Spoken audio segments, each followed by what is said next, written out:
mailbag question of the night. It's from BCake612. B-Cake. He wants to know, what are your thoughts on the new patch? Gibbs, thoughts on the new patch? Yep. So the first thing that I tried was jumping in. I always want to see how's man coverage going to react. You know, that's a staple of how we play.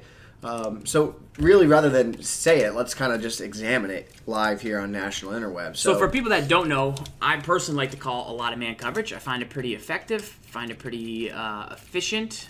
So it's something that I like to go to, but all of a sudden if the patch maybe changes the way it plays a little bit, well, now I got to adjust my game plan. Maybe instead of me calling it 75% of the time, with adjustments, of course, I've got to call it only 50% of the time and mix in maybe a little cover 2 zone with it, you know? So I got to kind of determine how we play. So we'll try a drag. We've got our regular route that's going to get pressed on the left. We can check that. So it seemed like right there that the corner out to the left seemed to have the same type of separation previously, but the corner on the right seemed to have better separation. Because what I've noticed at the start of this year was corner routes didn't really beat man as consistently as they once did. There was like specific corner routes that did, but look at the corner on the right. Like he definitely wins there. He wins. The safety's like trailing him behind, and that's an easy throw for a completion. On the left side here, though, I'm a little concerned. Like throwing this ball. Like I'm not throwing that ball. Can't throw that ball. Yeah, so 2 things I would note about this, and this is where I think people get into a frenzy a little bit and they get a little bit nervous. So right there we had Greg Olson, probably a better route runner than Ed Dixon. We had Cam Chancellor, who is a great safety, but not a great man coverage guy. We've already seen Cam Chancellor mess up on This Week of Madden before in man coverage. And then you had, I believe, Burley on the left, who is not a great CB, but he's at least a CB, you know? So you want to keep in mind ratings of everybody that, let's see, that is running these routes. Plus, Y's getting pressed there by the spy. Yeah, he's not going to break out there, yeah. And so those are things you want to keep in mind, because otherwise people, I think they get, like... Run it again. Just go ahead and run it again. You know, they throw a pick their first time, and they're like, oh, no. It's over. Right. Like he's not. I mean, his route running is probably really low. So we want to test that consistently across the board and see what happens. But we're gonna run through the rest of the notes on the patch real quick, and I'll give you my specific opinions on what I think about the patch in some different areas. So. Once again, I'm going to go with my opinions. I do not work for EA, and I'm just going to give you my thoughts about the patch. All right, let's see over here. I know Mudhead had the post up. We're going to go back to the front page. And here is the patch. So it was a monster patch. It was very, very big. So for gameplay specifically, the ones that I was intrigued by the most is, number 1, increased the effectiveness of AI pass rushers. So to me, that's something I want to monitor over the next week to see, are AI pass rushers who are just kind of rushing straight down or not on a blitz angle, or, you know, just kind of rushing the passer organically, 4-man front, blah, blah, blah. Are they going to get pressure? Are they going to get more block sheds? Are they going to get in the backfield? Is it going to be power move that's winning? Is it going to be finesse move that's winning? Am I noticing it more than I noticed before? That's the number 1 thing I want to look at. I know RG is somebody that we're hoping to have on to explain more of maybe what went into it. But that's kind of the first thing I'm interested in looking at. The next thing I'm looking at is this. Increased the chances for elite defenders to intercept the ball during 2-minute interactions. That's super important, because what does elite mean? I mean, like, I'm immediately thinking elite items. Generally, the ratings are, back when he worked at EA, would say that he considered 90 elite. Right. So he doesn't work there anymore. Who knows from a gameplay perspective what they mean by elite? That's something we can ask, hopefully, somebody that works there. But increase the chances for elite defenders to intercept the ball during 2-mans. That's very important. And then this is kind of the same, but different. Increased pass breakup chances when using the play-receiver mechanic in a 2-man aggressive catch situation. So let's show what exactly that means. So, Gibbs, how do you play man in a 2-man interaction setting? So we're going to throw a streak to Ted Ginn. We're going to have you click on. Yep. And rather than play the ball, play the man. Sure. So user and user and user and user and user and user and click on, and I'm going A button there, but it didn't register for me. Like, throw it up to again. I got to see. I go for the ball and catch so many times that throw it up to Ginn again here. So throw up to Ginn. It'll come up on the screen. Oh, not giving it to me. It's not giving it to me. You hit the A button and it gives you the command. Like, you see aggressive and it gives it to you there. So throw it up again. My timing might be poor. Nope, nothing there. You trying to hold it? Yeah. It's not registering for me. So let's go back to it. This is the part of the show where S Gibbs blames it on the controller. It's not the If controller. you're new to It's this not the week in controller. Madden, It's not the if you're controller. new to this week in Madden, It's not the controller. follow the show. But this is the part of the show where Gibbs blames it on the controller. No, not the controller. Throw it up. Like, it's not. It's only showing aggressive. Even like I I didn't don't hit. think it ever shows the defender's thing. Does it? You know what it is? I bet I don't think it does it when you're head to head. Yeah. But when you're playing online, it'll Okay. like yourself. It shows it. You know what I'm saying? Yeah. Just put one guy on Brown. Just leave Sherman on Brown and then get the One safety guy out on of there. Brown? Yeah. Just Oh, leave. now you're going to the other side. Yeah. And just click on to Sherman. Farrell's controllers are terrible. Like, I don't think I can't. He's too fast. Yeah. Poor experiment. Maybe back off Sherman. Why don't I just leave the safety over there? Go cover 3. I don't know. Do whatever you got to do. Why don't I just do this? Why don't I just do that? So basically, what happens is if you go for the ball, right here, I'm playing. Like, I played receiver there. It did pop up on the screen. The problem was where I think maybe it was funky over on the other side. Watch. I'll show it again. Let me just blitz him. Chuck it up to him again. I'll just be on him.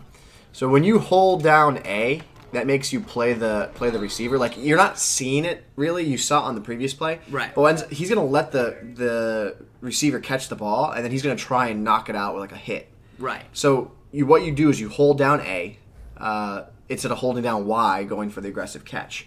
So let's see if we can get the trigger again. It's not always going to trigger. You have to be in the right spot. Just like an aggressive play on the ball isn't going to always trigger it either. Right. So throw it again here.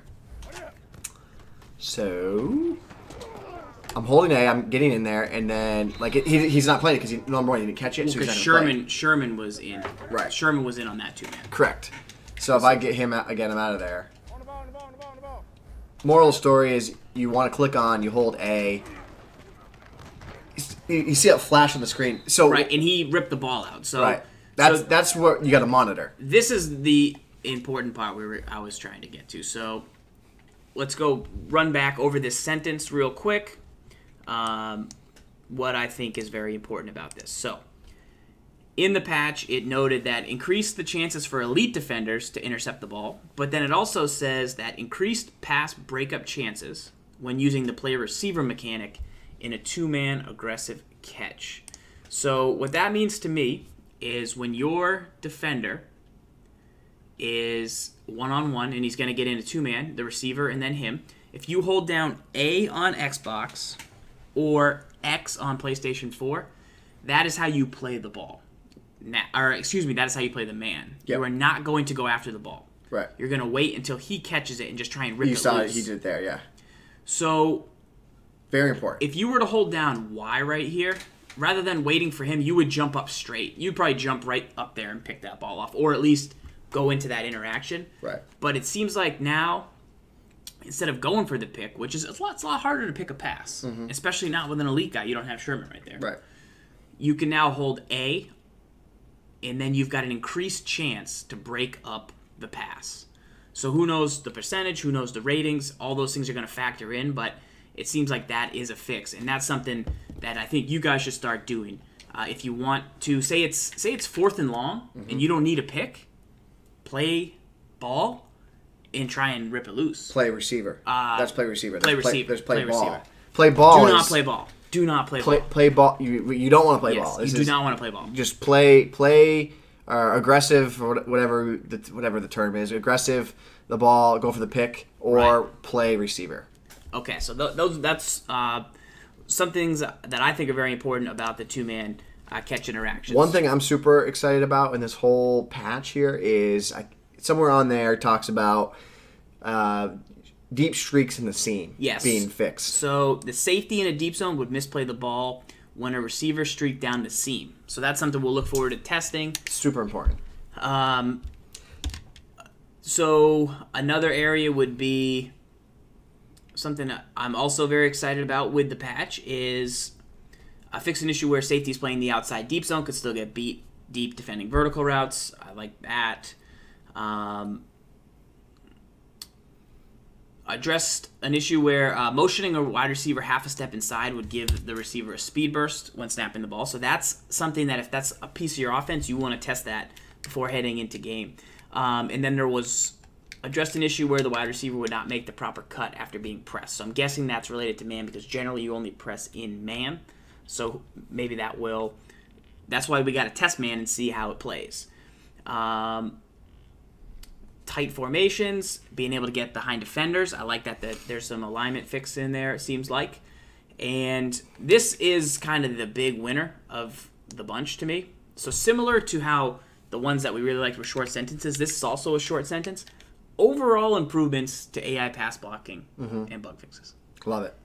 So it seems like pass blocking got an overhaul.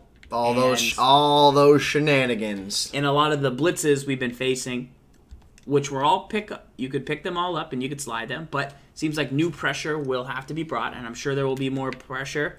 I'm going to look to bring edge pressure for the time being, but you'll have to kind of go over your blitzes and see. But that's a small sentence, but that could mean a lot in the grand scheme of things. So that's one thing I think is very important. This untimed down they've added at the end of the half, very important for field goals. And penalties if people were going off sides. I love seeing that. This is an issue I know like Zan's been fighting for hard. I've been fighting for hard.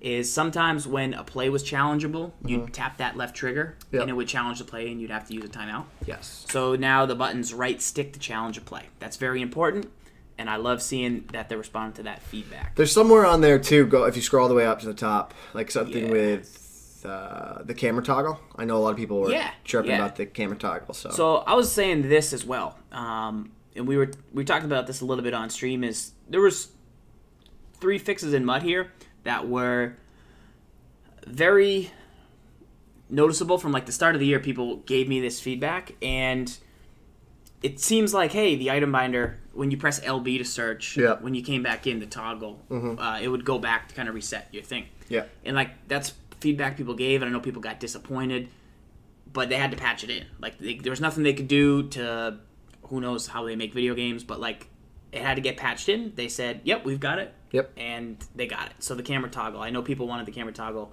June Cab wanted it for a hard. while, and we appreciate all that feedback. I try and pass it along, and obviously they care strongly about it, and they got it in this patch. So that's very cool of the team. But those were kind of the gameplay things I just wanted to run over about the patch. So let's get back into some of the tips portions. If you guys have thoughts on the patch, leave it in the chat. Leave it in the comments if you're watching on YouTube. Ben Hove subscribed for 11 months. Let's go. That's dang. That's some sub hype in the building. Wow. Big move by Ben Hove right there. 11 months. I believe that's conductor club status right there. Probably. B-Hove. B-Hove? Ben Hove. B-Hove. Ben Hove. B-Hove, that's the guy. B-Hove? Ben Hove. That's the guy. It's not B-N Hove. It's Ben Hove. All right, so that was a patch question.